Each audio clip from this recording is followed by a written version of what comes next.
আয়রা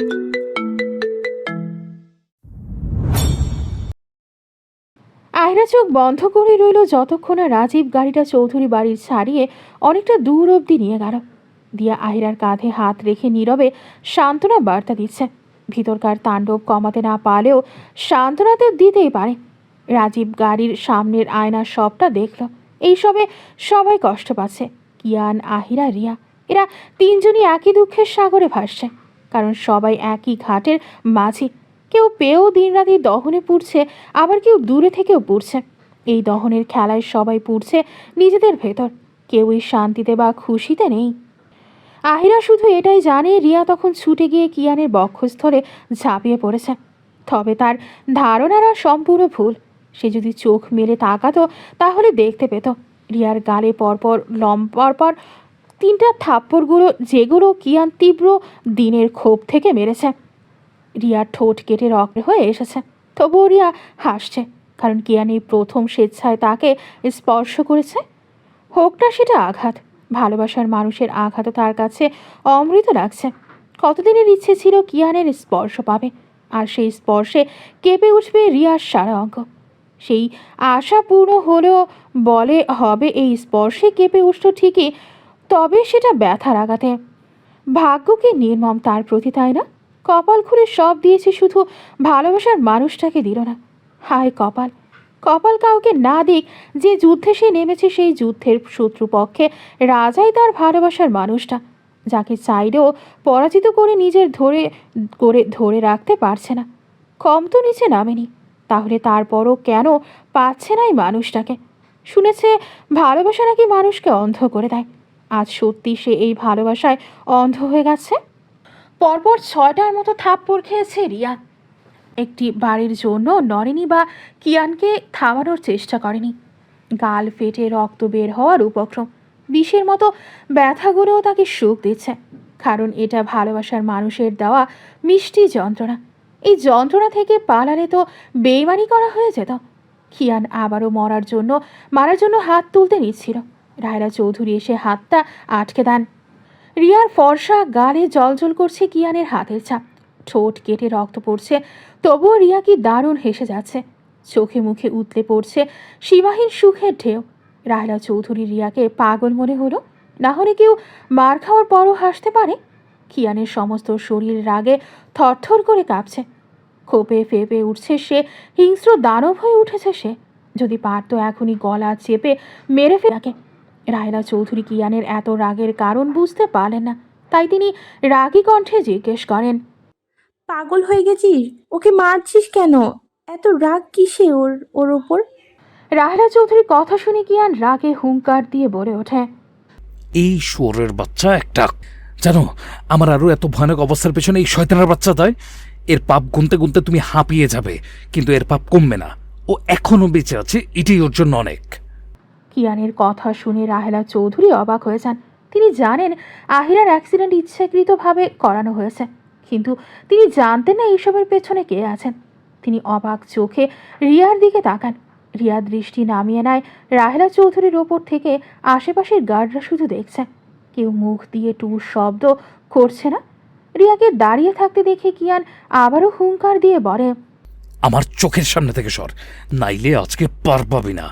মেয়ে, তুই আমার হাত থেকে ছাড় পাবি না। তোকে তোর পাপের শাস্তি আমি তিলে তিলে বুঝিয়ে দেব। শুধু অপেক্ষা কর। আমার বাবার মৃত্যুর পেছনের কারণ যদি তুই হোস, আই সোয়ার তোকে জিন্দা কবর দেব। আই কাট, বের করে এটাকে। কিয়ানের কথা শুনে রাহেলা চৌধুরী আরেক দফা অবাক হলে। এইসব কি শুনছে সে? সে অবাক নয়নি, শুধু চেয়ে রয় রিয়ার দিকে। রিয়া টু শব্দ করে না, তবে বের করে দেওয়ার কথা শুনে সে আটকে ওঠে, কারণ সে তার বাড়ি থেকে পালিয়ে এসেছে। ইশরাত শিকদার তাকে ঘরবন্দি করে রেখেছিল, যাতে সে এখানে না আসতে পারে। কোনো রকমে বারান্দা দিয়ে পালিয়ে এসেছে। রিয়া আবারও কিয়ানের নিকট যেতে যেতেও থেমে যায়, তবে পাগলের মতো বলতে থাকে, এমনটা করো না কিয়ান, আমি বাঁচবো না তোমাকে ছাড়া। বিশ্বাস করো, তোমাকে এই 2 মাস দেখতে না পেয়ে আমি শেষ হয়ে যাচ্ছিলাম। তোমার গন্ধ, তোমার গলার স্বর, সব কিছু আমাকে পোড়াচ্ছিল। আমাকে দূর করে দিও না নিজের থেকে। দুপুর নামের এই নিষ্ঠুর প্রহর সূর্যের অগ্নিসিংহাসনে অধিষ্ঠিত এক অবিমিশ্রকারী স্বৈরাচার। আকাশের মধ্য গহ্বরে স্থবির হয়ে থাকা দগ্ধ নক্ষত্রটি তার সর্বগ্রাসী তেজ ঢেলে দিচ্ছে ধরনীর শিরা উপশিরায়। প্রতিটি কণা, প্রতিটি ছায়া, প্রতিটি নিঃশ্বাস হয়ে উঠেছে তপ্ত ও ভারাক্রান্ত। বাতাস আজ নির্বাসিত, তার অনুপস্থিতিতে প্রকৃতি জুড়ে ঝুলে আছে এক দমবন্ধ করা নীরবতা, যেন সময় নিজেই নিজের ভারে ক্লান্ত হয়ে থমকে গেছে। কেটেছে এক সপ্তাহ। সময় এত দ্রুত চলে যায়, সেটা সেই সময় না কাটলে বোঝার উপায় নেই। আহিরা এই এক সপ্তাহে একবারও কিয়ানের মুখোমুখি হয়নি, আর না হওয়ার ইচ্ছে জেগেছে। নিজে থেকে এই দূরত্বে দেয়াল তৈরি করেছে। এইসব আর ভালো লাগে না তার। সে একটু শান্তিতে থাকতে চায়, তাই সব কিছুর থেকেই দূরে সরে আসতে চায়। তবে কিয়ানের থেকে সম্পূর্ণ দূরে যাওয়ার সম্ভব হবে না এখন, কারণ কিয়ারাকে এখন সে চাইলেও দূরে সরাতে পারবে না কিয়ানের থেকে।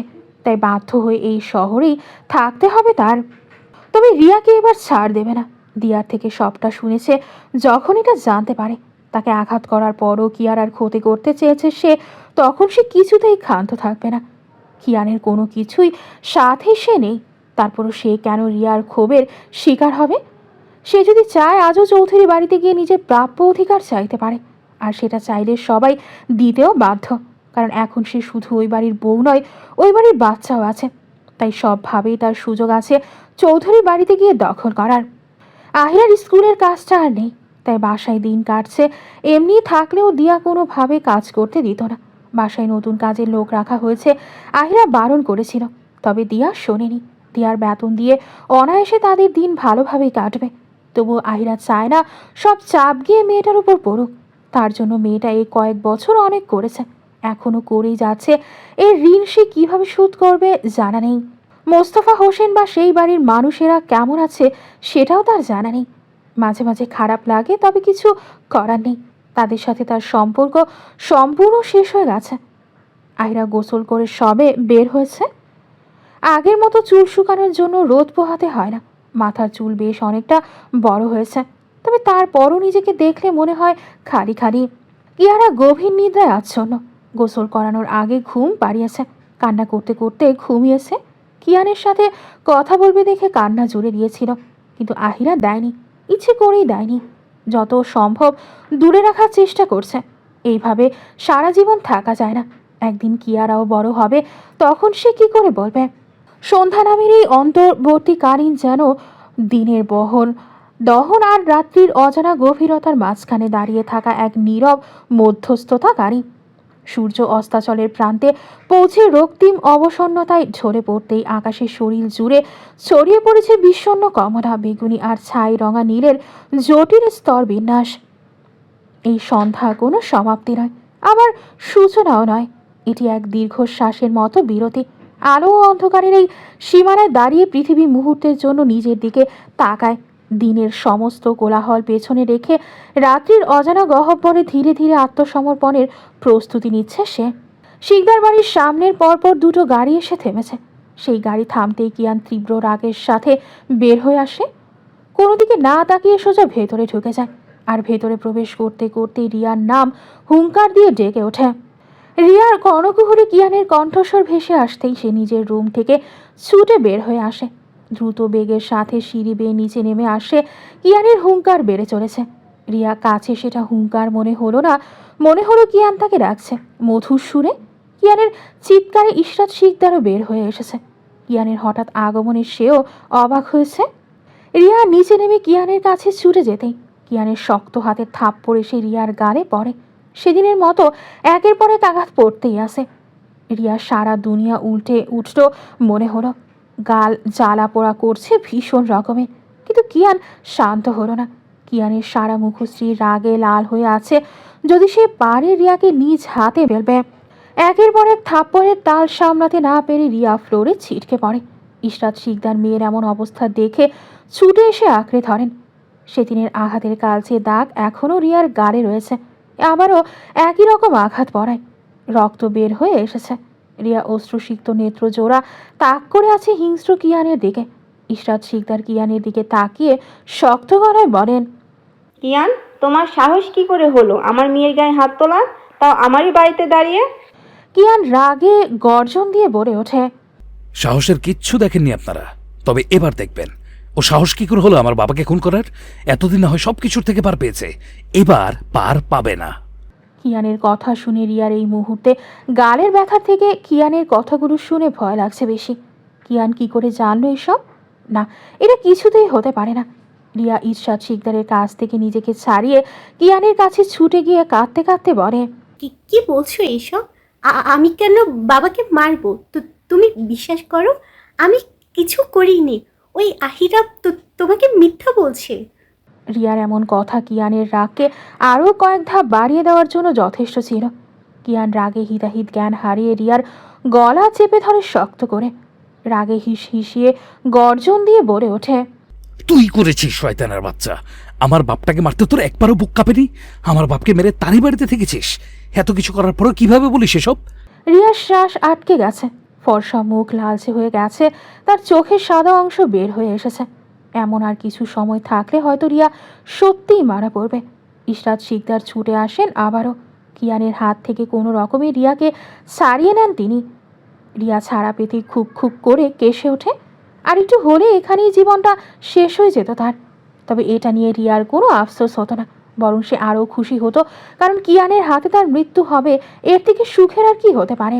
কিয়ান ব্যথা দেওয়ার জন্য হলেও তাকে ছুঁয়েছে, তাও তিনবার। এটা ভাবতেই কষ্টের মাঝেও রিয়া হেসে ওঠে।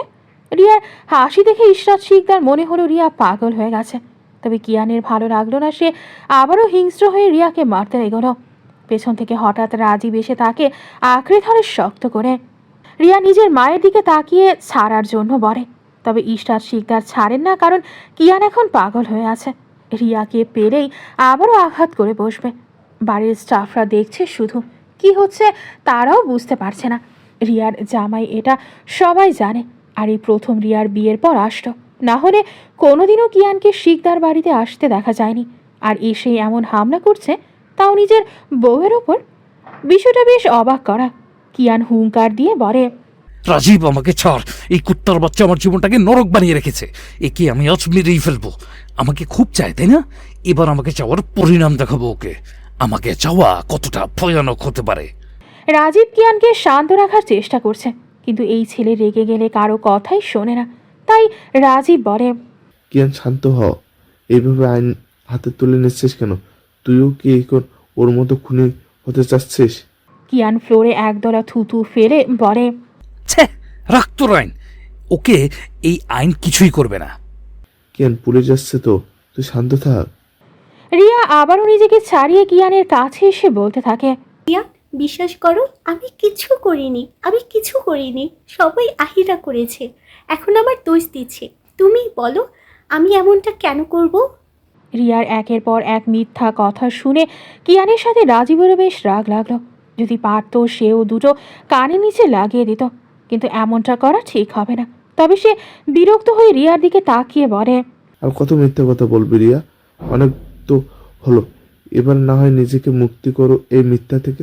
তুমি যা করছো তার জঘন্য ধরনের অপরাধ।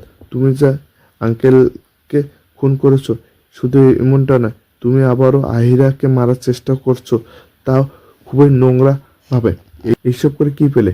কিয়ানের জন্যই তো এইসব করছো, তাই না? তো কিয়ানকে কি তুমি পেয়েছো? তাহলে কেন এই ধ্বংসের মতে উঠেছো? রাজীবের কথা শুনে রিয়া গর্জে ওঠে। সে রাগে হিস করতে করতে রাজীবের দিকে তাকিয়ে চিৎকার করে বলে ওঠে, আমি আবার কিয়ানের সাথে কথা বলছি, মাঝখানে কথা বলে আপনি কে? বলছি না আমি খুন করিনি, তারপর একই কথা বারবার কেন বলছেন? আর কে বলেছি কিয়ান আমার না? কিয়ান আমার, শুধুই আমার। আমার না হলে আর কারো নয়। কিয়ান এবার রাজীবের থেকে নিজেকে ছাড়িয়ে সোজা রিয়ার গলা আবার তীব্রভাবে চেপে ধরে। আগের বারের মতো এবারও শ্বাস নাড়িতে রিয়ার শ্বাস আটকে যায়। কিয়ান ঘর কাঁপানো হুঙ্কার দিয়ে বলে ওঠে, তোর মতো মেয়ে আমাকে চাওয়াটাও পাপ, বুঝিস না বাংলা কথা? আচ্ছা, তুই খুন করিসনি, তাহলে কি আমি করেছি? রাজীব পেছন থেকে কিয়ানের হাতটা রিয়ার গলার উপর থেকে সরানোর চেষ্টা করছে, তবে কোনো লাভ হচ্ছে না। এমনটা হতে থাকলে রিয়া যে কোনো সময় শ্বাসরুদ্ধ হয়ে মারা পড়বে। রাজীব এক প্রকার টেনে হিচড়ে কিয়ানকে রিয়ার কাছ থেকে দূরে সরায়। কিছুক্ষণ পর সেখানে কয়েকজন গার্ড মিলে 5টা আধমরা লোককে নিয়ে আসে। লোকগুলোর অবস্থা একদমই ভালো না, মারতে মারতে তাদের অবস্থা খারাপ করে দেওয়া হয়েছে। রিয়া মানুষগুলোকে দেখে আতকে উঠল। তার মাথা কাজ করা বন্ধ করে দিয়েছে। লোকগুলোকে কিয়ান কি করে পেল? তার মানে কিয়ান তার সব কিছু জেনে গেছে। এবার সে কি করবে?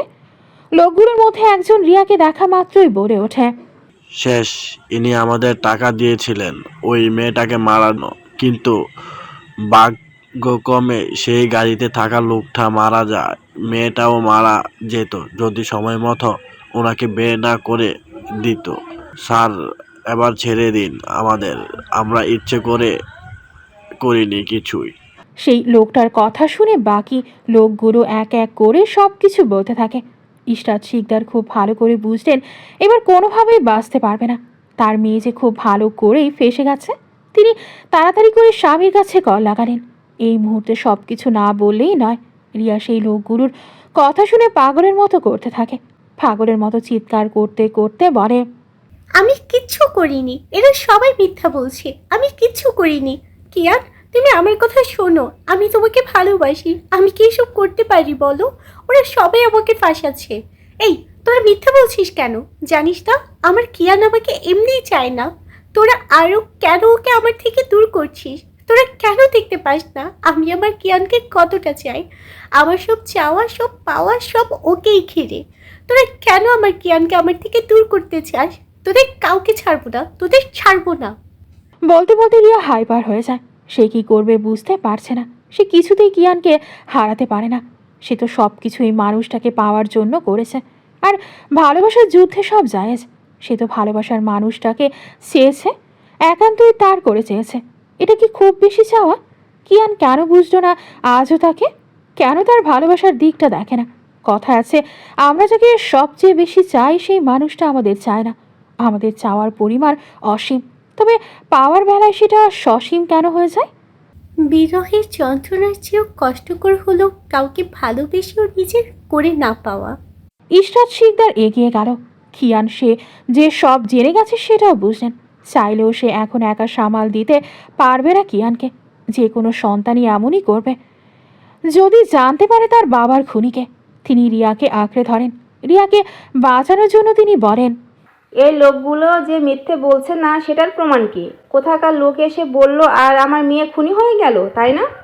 ইশরাত শিকদার যদি কিয়ানের বয়সের বড় না হতো তাহলে হয়তো সে রিয়ার সাথে যা করেছে সেটাই করত। এত কিছু হওয়ার পরও এরা কি করে এসব বলতে পারে সেটা কিয়ান ভেবে পায় না। কিয়ান দাঁত কিরমির করে বলে ওঠে, আপনার মেয়ে কি করতে পারে সেটা হয়তো আপনিও জানেন। বয়সে বড় তাই সম্মান করছি, সেটা চুপচাপ হজম করুন। নাহলে যতটুকু সম্মান এখন দিচ্ছি সামনে সেটা নাও পেতে পারেন। কেন তুমি একটু বেশি করছো না? আমার বাড়িতে দাঁড়িয়ে আমার মেয়েকে এসব বলছো, আবার তেজ দেখাচ্ছ। হালকা চিৎকার করে বলেন, তো কি করব? আপনার মেয়েকে তুলে আছাড় মারবো? চলুন এক কাজ করি, ছাদে নিয়ে গিয়ে টুপ করে মেরে ফেলি। না না, এইটাতে ওর শাস্তি কম হয়ে যায়। ওকে পুলিশ শাস্তি দেবে না, ওর শাস্তি আমিই দেব। কি রিয়া, রাজি না তুই? এত যখন ভালোবাসিস তাহলে প্রমাণ দে। আমি কিন্তু আগের বারের মতো মিথ্যা প্রমাণ নেব না, সত্য প্রমাণ লাগবে। কথাগুলো বলতে বলতে কিয়ান হিংস্র হয়ে উঠেছিল। রিয়া কিয়ানের কথা শুনে খুশি হয়ে যায়। সত্যি সে পাগল হয়ে গেছে। ইশরাত শিকদার রিয়ার এহেন পাগলামি দেখে অবাক না হয়ে পারেন না। তার সত্যি মনে হলো রিয়াকে ডাক্তার দেখানো উচিত। রিয়া এক ধরনের পাগলামিতে মেতে গেছে, যা চিকিৎসা ছাড়া সারানোর উপায় নেই। হয়তো চিকিৎসা করেও লাভ হবে না, কারণ এই পাগলামি কিয়ান নামক নেশাকে নিয়ে। ইশরাত শিকদার শক্ত করে মেয়েকে আটকে রাখতে চাইলেন, তবে পারলেন না। কিয়ানের কথায় রিয়া পাগল হয়ে উঠল এক প্রকার। রিয়া কিয়ানের নিকটে গিয়ে পাগলের মতো কান্না করতে করতে বলে, বলো কি প্রমাণ লাগবে? তোমার জন্য সব করবো, সব। শুধু আমাকে একটু ভালোবাসো, আমাকে একটু নিজের করে চাও। রাজীব বুঝতে পারছে না কিয়ান কি করতে চাইছে, তবে এতটুকু বুঝলো যা করতে চাচ্ছে সেটা খুব সুবিধাজনক নয়। রাজীব এগিয়ে গিয়ে কিয়ানকে কয়েকবার না করল, তবে কিয়ান শুনল না। সামনে থাকা বিশাল বড় কাঁচের টেবিলটা নিজের সব শক্তি দিয়ে নিচে ফেলে দিল। সেটা মুহূর্তের মধ্যে শব্দ করে ভেঙে ঘুরিয়ে গেল। ইশরাত শিকদার নিজের মেয়েকে পাগলামি করতে না করছেন, কিন্তু রিয়া এখন অন্ধ হয়ে গেছে। কিয়ানকে ছাড়া কাউকেই সে দেখতে পাচ্ছে না। কিয়ান রিয়ার হাতটা শক্ত করে চেপে ধরে, ঠান দিয়ে ফ্লোরে বসিয়ে দেয়। তারপর নিজে উঠে দাঁড়ানো রিয়ার দিকে হিংস্রভাবে তাকিয়ে দাঁতে দাঁত খিচিয়ে বলে, আমার ভালোবাসার প্রমাণ দেবে, তাই না? তাহলে আমি না সরতে বলা অবধি হাত সরাবি না, একদমই না। রাজীব বুঝে গেল কিয়ান কি করতে চাইছে। সে কিয়ানের কাছে এসে বলে, কিয়ান, এইসব করা বন্ধ কর। ওর মতো নিজেকে কেন তৈরি করছিস? কিয়ান শুনল না কিছুই। সে কাঁচের টুকরোগুলোর ওপর রাখা রিয়ার হাতটার ওপর পা দিয়ে চাপা দিতে থাকে, একের পর এক চাপ দিতে থাকে। ইশরাত শিকদার আর রাজীব বারবার এমনটা করতে না করছে। রিয়ার নরম হাতে এক এক করে কাঁচের টুকরো ঢুকে গিয়ে তো বের হচ্ছে। রিয়ার গাল বেয়ে অসংখ্য অশ্রু বর্ষণ হচ্ছে, ব্যথায় আর্তনাদ করে উঠছে, মনে হচ্ছে মরে যাবে সে। কিয়ান দাঁতে দাঁত খিচিয়ে হুঙ্কার দিয়ে বলতে থাকে, এটা তোর প্রাপ্য, আমার থেকে আমার সুখ কেড়ে নেওয়ার জন্য, আমার আহিরাকে আমার থেকে দূর করার জন্য, আমার বাবাকে মারার জন্য, আমার বাচ্চাকে এত বছর বাবা ছাড়া করার জন্য। তুই ভালোবাসার যোগ্য নস, তুই শুধু ধ্বংসের জন্য তৈরি। তোর তৈরি মিথ্যার বেড়া চালে আমাকে ফাঁসিয়ে দিলি, আমার বিশ্বাস ভালোবাসা সব শেষ করলি। রিয়ার হাত পুরোই রক্তাক্ত হয়ে গেছে, গল গল করে রক্ত দিয়ে সেখানটা ভরে গেছে, থেতলে গেছে হয়তো।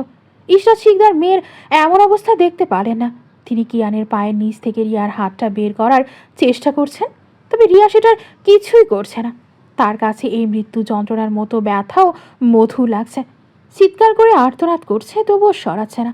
আজকে তো তার ভালোবাসার প্রমাণ দিতে হবে, নাহলে কিয়ান আবারও তাকে ফেরে চলে যাবে। সে সেটা সহ্য করতে পারবে না। হাতের ব্যথা সেরে গেলেও মনের ব্যথা তার সারবে না। রিয়া অশ্রুসিক্ত নেত্রযুগল কিয়ানের দিকে তাকিয়ে তীব্র কাতর কণ্ঠে বলে, তুমি তো আমার, তাই না? তাহলে আমার হয়েও কেন এত দূরত্ব? তুমি আমার। কথাটা যতটা সত্য তার থেকেও কঠিন সত্য, তুমি আমার নও। খুব ছোট্ট একটা লাইন, কিন্তু কি বিচ্ছিরি রকমের যন্ত্রণাদায়ক সত্য। তোমাকে পাওয়ার যুদ্ধে নেমেছি, অথচ তুমি আমাকে চাইলে না একটি বারের জন্য। তুমি আমার সেই নিষিদ্ধ চাওয়া, যাকে আমি রোজই হাজারবার নিজের করে পেতে চাই, অথচ তোমার ভাবনার কোথাও আমার ঠাঁই নেই। আমাকে কেন চাইলে না তুমি? আমি তো শুরু থেকে শেষ অবধি তোমাকেই চেয়ে গেলাম। তুমি কেন একটিবারের জন্য আমাকে চাইলে না? খুব কি ক্ষতি হতো আমাকে চাইলে? আমি খুনি, পাপী সব হতে পারি, কিন্তু আমার ভালোবাসাতে কোনো ক্ষার নেই। বিশ্বাস করো, মৃত্যুর শেষ অবধি তোমাকে পাওয়ার নেশা আমাকে তাড়িয়ে বেড়াবে। তারা বলবে, আমি কেন তোমাকে জয় করতে পারলাম না? তাদের কি করে বলি তুমি আমাকে চাও না, আমার ভালোবাসাকে চাও না? কিয়ান কি শূন্য তার করুণ আর্তনাদগুলো? তার ভেতরকার সাগরের ঢেউয়ের মতো হাহাকার আজও বোঝাতে সক্ষম হলো না। হায় কপাল, সে কি করে বোঝাবে তার ভালোবাসাটা? তো খুব করে চায় কিয়ানকে। কিয়ান পাক্কা 20 মিনিট পর রিয়ার হাতের ওপর থেকে নিজের পাটা সরায়। এতক্ষণে নরম ফর্সা হাতটা থেতলে গিয়ে রক্তাক্ত হয়ে গেছে। ইশরাত শিকদার নিজের মেয়ের থেতলে যাওয়া হাতটা ধরে চিৎকার করে স্টাফদের ডাকতে থাকে। স্টাফের মধ্যে একজন ফার্স্ট এড কিট বক্স নিয়ে আসতো। রিয়ার তার হাতের দিকে কোনো খেয়াল নেই, তার দৃষ্টি সীমাবদ্ধ কিয়ানের রাগে লালিত হওয়ার মুখশ্রীর দিকে। রিয়ার অন্তঃকরণ পুড়ে ছারখার হয়ে যাচ্ছে, কারণ তার ভালোবাসার মানুষটার চোখে তার জন্য ঘৃণা ছাড়া কিছুই সে খুঁজে পাচ্ছে না। রিয়ার মনে হলো এই ঘৃণার পরিমাণটা আগের থেকেও শতগুণ বেড়ে গিয়ে পাহাড় সমান হয়েছে। তখনই সেখানে রিয়ার বাবা রাতুল শিকদার হন্তদন্ত হয়ে বাড়ির ভেতরে প্রবেশ করেন। নিজের মেয়ের রক্তাক্ত হাতের দিকে নজর যেতেই সেদিকে ছুটে যায়। তিনি রিয়ার হাতের দিকে তাকিয়ে বলে, কি করে হলো ওর এই অবস্থা? ইশরাত, আমার মেয়ের এমন অবস্থা হলো কি করে? শেষের কথাটা হালকা হুঙ্কার দিয়ে বলেন। রিয়া নিজের হাতের ব্যথা উপেক্ষা করে নিজের বাবার দিকে তাকিয়ে পাগলের মতো আহাজারি করতে করতে বলতে থাকে, পাপা, আমার কিয়ান আমাকে ভালোবাসে না। পাপা, ও পাপা, ওকে বলো না আমাকে ভালোবাসতে। আমি ওকে ছাড়া বাঁচবো না পাপা। কিয়ানকে বলো না।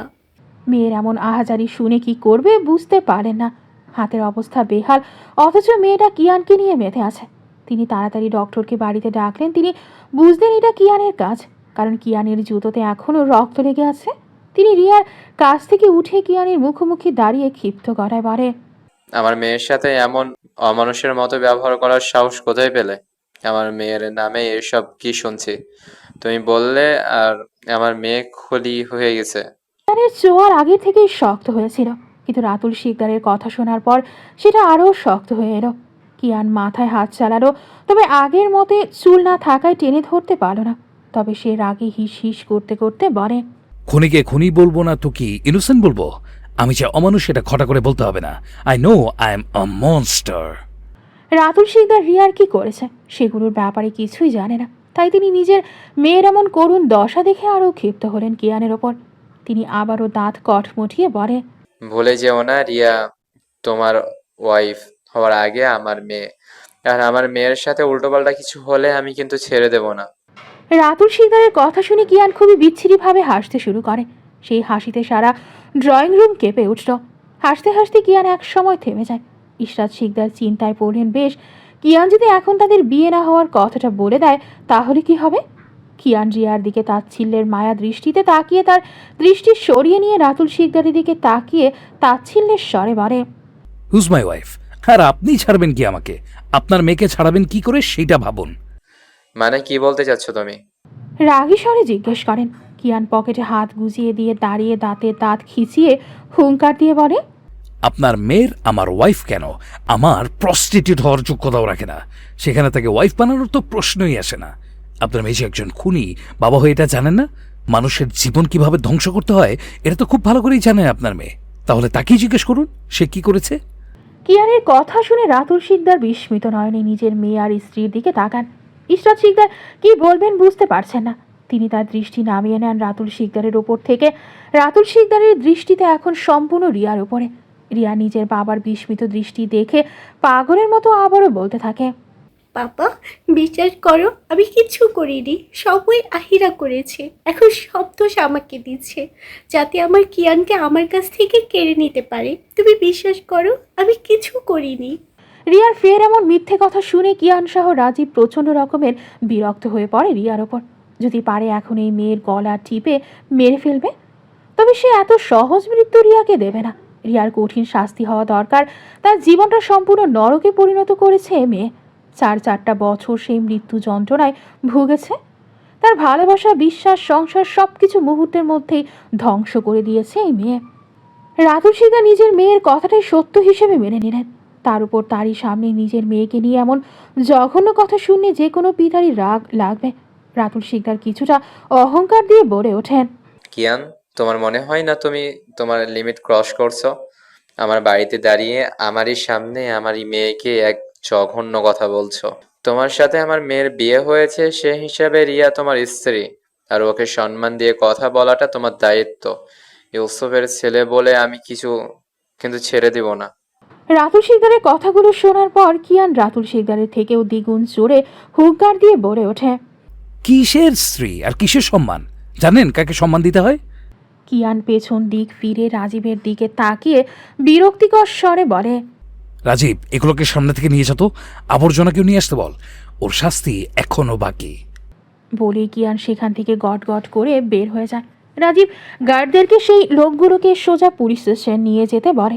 কত বছর ধরে এদের হাজতে বাস করতে হবে সেটা রাজীব নিজেও জানে না। কিয়ান যে এদের সহজে ছাড়বে না সেটা খুব ভালো করেই জানে। বাইরে থেকে আরও কয়েকজন গার্ড এসে রিয়ার হাত শক্ত করে চেপে ধরে নিজেদের সাথে নিয়ে যেতে থাকে। রাতুল শিকদার আর ইরশাদ শিকদার বারবার বারণ করছিলেন, কিন্তু তাদের বারণে কোনো কিছুই যায় আসতো না সেই গার্ডদের। বাধ্য হয়ে রাতুল শিকদার নিজের বাড়ির গার্ড নিয়ে তাদের থামাতে চান। তারা কোনোভাবেই থামে না। রিয়াকে নিয়ে যায় গাড়িতে করে এক প্রকার জোর করে। রিয়া পাগলের মতো কান্না করছিল আর ছটফট করছিল। ছাড়া পাওয়ার জন্য করছিল, তবে কোনো কাজে দিল না। ইশরাত শিকদার বেশ ভয়ে আছেন কিয়ান রিয়ার সাথে কি করবে এটা ভেবে। তিনি এমন কিছুরই ভয় পাচ্ছিলেন, তাই তিনি বারবার রিয়াকে কিয়ানদের বাসায় কিয়ানদের আসার আগেই দেশ থেকে অন্য কোনো দেশে পাঠিয়ে দিতে চেয়েছিলেন।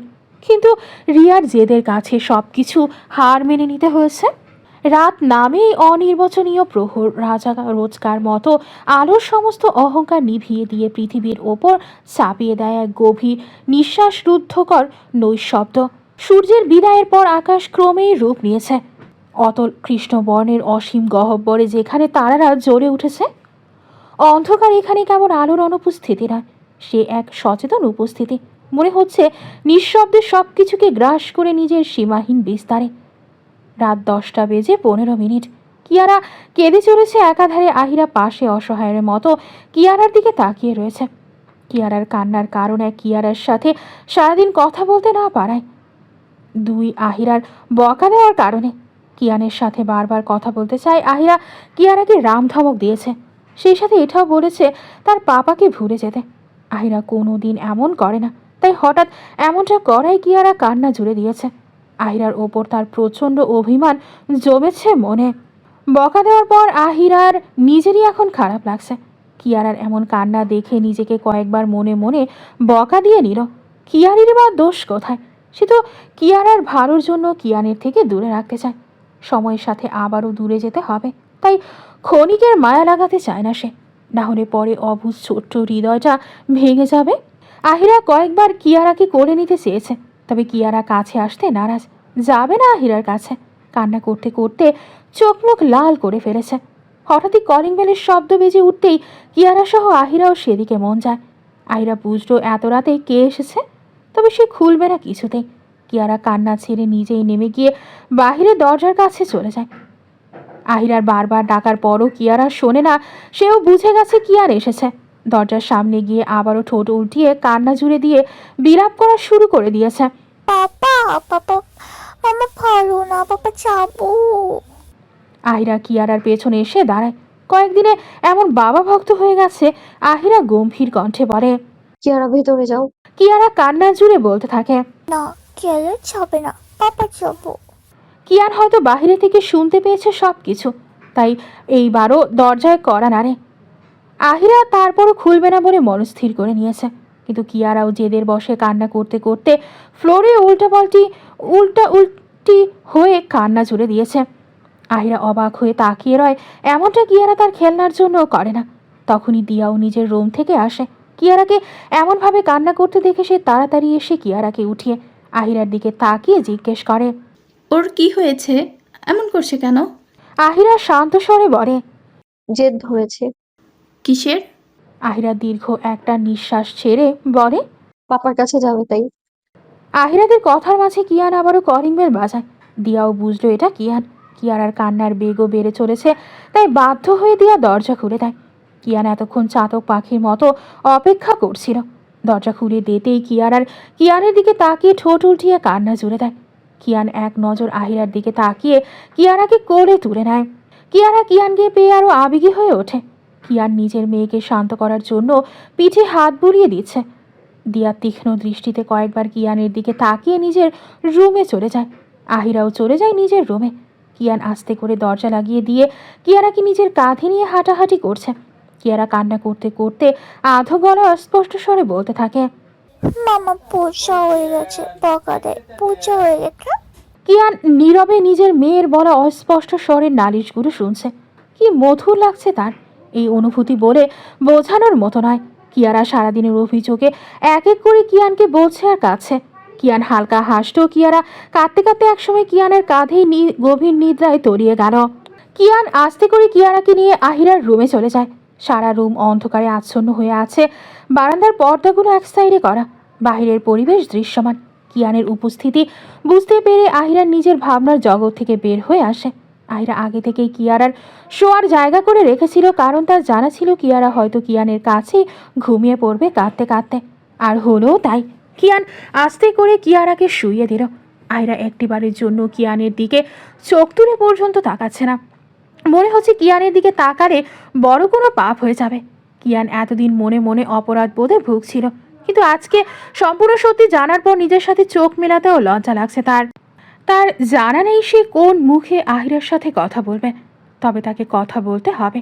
নিজের করা জঘন্য অপরাধগুলোরও শাস্তি তারও দরকার। রিয়া যেমন অপরাধী, তার থেকে দ্বিগুণ সে অপরাধী। রিয়া তো মানুষ খুন করেছে, আর সে তো জিন্দা মানুষকে মেরে ফেলে, তাও নিজ হাতেই। হয়তো এটা খুন নয়, কিন্তু খুনের থেকেও কম অংশে ছোট নয় তার অপরাধ।